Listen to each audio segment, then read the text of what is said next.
و تؤتی الزکات و تحج البیت و تصوم رمضان.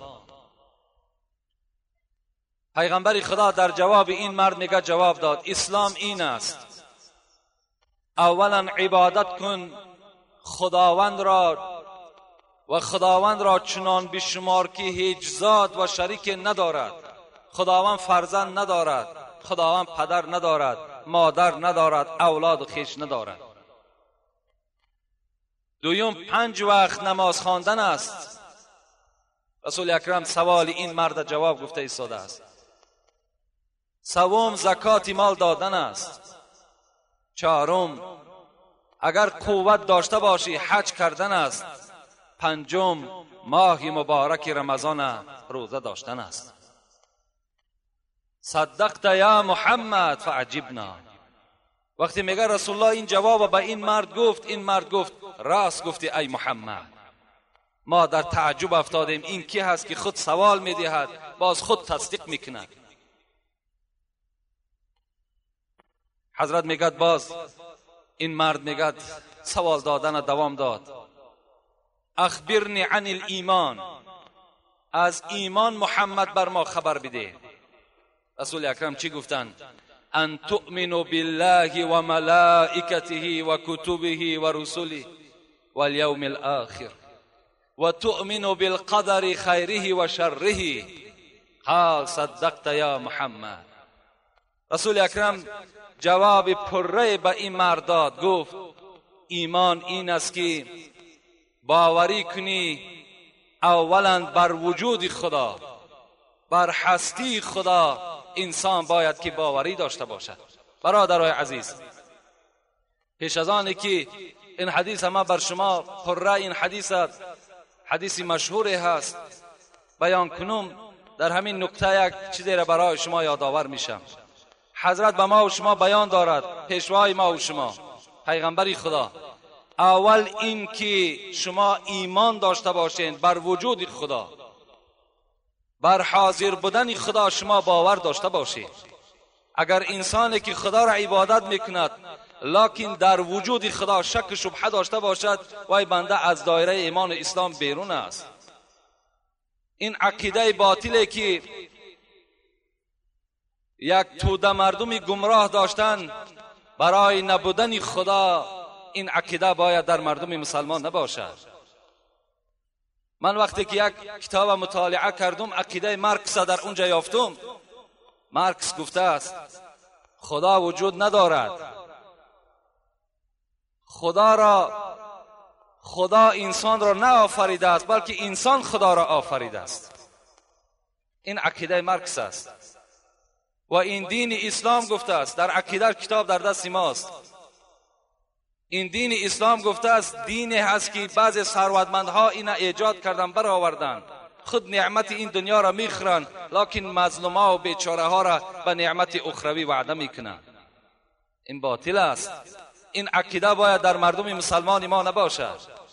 من یک حکایه عادی یک پیرزن بر شما میکنم. برای وجود خدا دلیل آوردن. یک کمپیر، یک بیسواد، نه اونیورسیت خوانده بود، نه اینستیتوت خوانده بود، نه یگان دانشکده عالی خوانده بود. در پیش این مادر ما و شما میگه یک چرخی بافندگی داشت، رشته میبافت. مردی از او سوال کرد ای مادر آیا برای وجود خدا یگان دلیلی داری؟ این مادر میگه دست از همون چرخه خود بیرون کرد. گفت فرزند من، گفت این چرخه که در پیش من میبینی این یک اسباب خیلی خرد است. این محتاج به سوی یک حرکت دهنده است، یعنی محتاج به سوی من است. همین من حرکت میدیم حرکت میکند، وقتی دست من میگیرم از حرکت باز میایستد. فرزند من گفت تصور کن این دنیای کلان، این آسمانی بی کنار، این زمینی بی حد، این ستاره هایی که از آسمان از زمین دیده کلان هستند، سرعت حرکتی تیز دارند. اگر اینا یک گرداننده نداشته باشند، اینا یک صاحب نداشته باشند، اینا با یکدیگر بر میخورند. عادی ترین یک عقیده یک پیرزن برای وجود خدا. حضرت ابو حنیفه ملحدان وقتی که این نزد پیشوای ما و شما حضرت ابو حنیفه آمدن پرسیدن ابو حنیفه برای هستی خدا دلیل داری؟ حضرت چی گفتن؟ گفتن من برای این سوال شما را جواب دادن 2 روز مهلت میگیرم. گفتن میلش.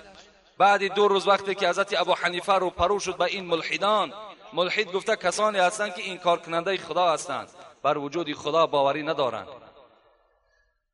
گفت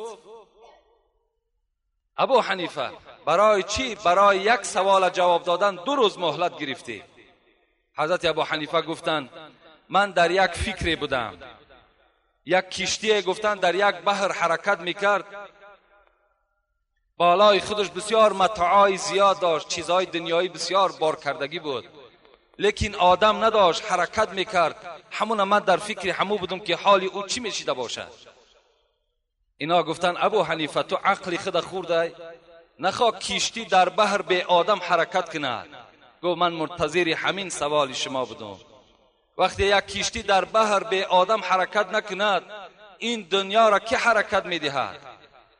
این دنیا آیا به صاحب است؟ اینقدر پرنده، اینقدر چرنده، اینقدر ماهی های در زیر بحر، اینا را کی جابجا میکند؟ برگ درختان سبز در نظر هوشیار، هر ورقش دفتر است معرفت کردگار. برای آدم هوشیار، برای آدمی با خرد، با عقل، باور کن عادی ترین یک برگ خودش گواهی میدهد که خدای ما و شما وجود دارد. امام مالک وقتی گفتن اثبات کن خدا را، یک برگ توت میگه گرفت گفت اینمی برگ توت میگوید که خدا وجود دارد. یک نظر کن گفت همین برگ توت اگر یک حیوان خورد شیر پیدا میکند، حیوان دیگر خورد گوشت پیدا میکند، همین اگو یک کیرم خورد گفت رشته پیدا میشود، اگر همین از زنبور خورد عسل پیدا میشود. آیا گو به همین باور نداری؟ دوستای خدا برای ما و شما یک عادی ترین قصه ها را برای ما و شما پیشکش کردند تا که ما و شما در دل دو دلگی پیدا نکنیم برای وجود خدا. ابو حنیفه را 10 سوال دادند، ملحدان 10 سوالش دادند. 3 سوال آخری همون چگونه بود؟ سوال بود خدا در کجاست؟ یکم سوال. دوم ابو حنیفه شما میگویید که شیطان از آتش است، از آتش آفرید از خدا شیطانه، باز در روز قیامت به آتش همین شیطان عذاب میدهد، چگونه آتش عذاب میدهد؟ و سوم این که در ازل بنده نیکی و بدی کتابت شده است، باید که اون بنده به این نیکی و بدی دست بزند. پس چی لازم است که خدا اینها را در روز قیامت عذاب بکند؟ این 3 سوالی بود که در دوره هایی که ابو حنیفه طالب بود بچه بود سوالش داده بدن. حضرت میگه چیکار کردن؟ گفتن من احتیاج به یک چیز دنیایی دارم، برای اثبات این 3 سوال شما برای من یک چیزی لازم است. گفت مرحمت چیزی لازم است بیار. حضرت خیستن یک کلوخ کلانی را میگه در دست گرفته آوردن و بر سر همین مردی که سوال داده بود بر سر همون با یک ضرب سخت زدن و میگه وزیرهای این کس همه هجوم کردن، دشنام دادن.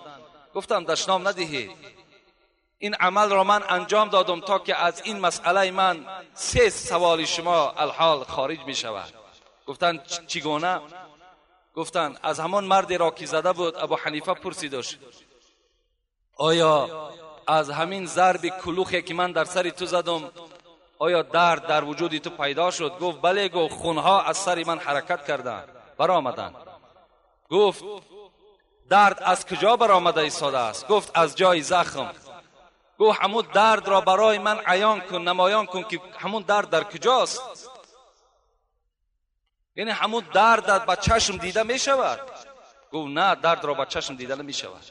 گفت درد با چشم دیده که نشود این مخلوق خداست، درد این خالق از کجا دیده می شود؟ وقتی خدای ما و شما میگه لا تدرک الابصار و هو یدرک الابصار، خدا خودش در سوره انعام میگوید من چنین ذاتی هستم که چشمهای شما مرا دیده نمیتواند، لکن من همه شما را میبینم.